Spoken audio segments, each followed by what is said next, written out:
You know, when, psychologists get a bad name sometimes, psychology gets a bad name sometimes. First off, if psychology worked, we wouldn't have, 25 mass shootings a month in the United States. If psychology worked, we wouldn't have so many alcoholics and people dying of overdose every day. If psychology worked, Republicans might be able to get elected into some kind of office.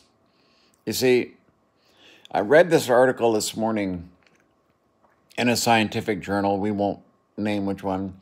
Psychopaths are more likely to be thrill seekers and more likely to push the envelope on life. An expert on psychopathy told Insider. Do daring things. It's because they lack fear and they lack conscience. Well, first off, I don't see how those two are put together. And I have to tell you, the reason I did daring shit was because it scared me. This woman knows nothing. If you think that guy free climbing a mountain isn't scared, right? If you think there's no fear there, then you don't understand that person's motivation for putting himself in that position. When I have my bike laid over in a corner at 170 miles an hour and there's no runoff, it's telephone poles and steel gates and things, and I know that if I fuck up, I'm going to die, it is that fear that I crave.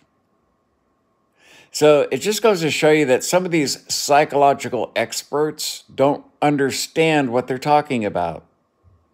Has she never placed herself in danger on purpose for the thrill of being in danger?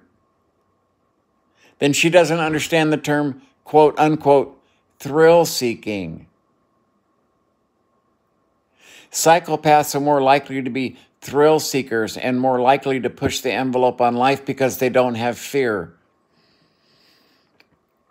Well, that's an awful generalized statement, in my opinion, because there was nothing more exciting than for me to get home, get off my bike, walk in the door, and understand that I took my life in my hand and I didn't fuck up. I did not fuck up.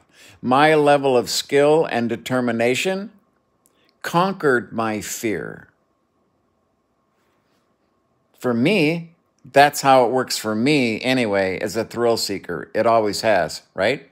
If I'm going to jump out of a perfectly good airplane, or I'm going to dive to 200 feet with regular scuba gear, you know what I mean?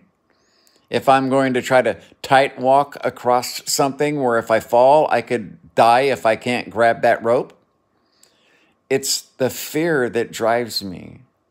Without the fear, there would be no reason to do it. I mean, I'm not sure she understands. It was a woman that wrote the article. I'm not so sure she understands what she thinks she understands. I'm not so sure that that word means what she thinks it means.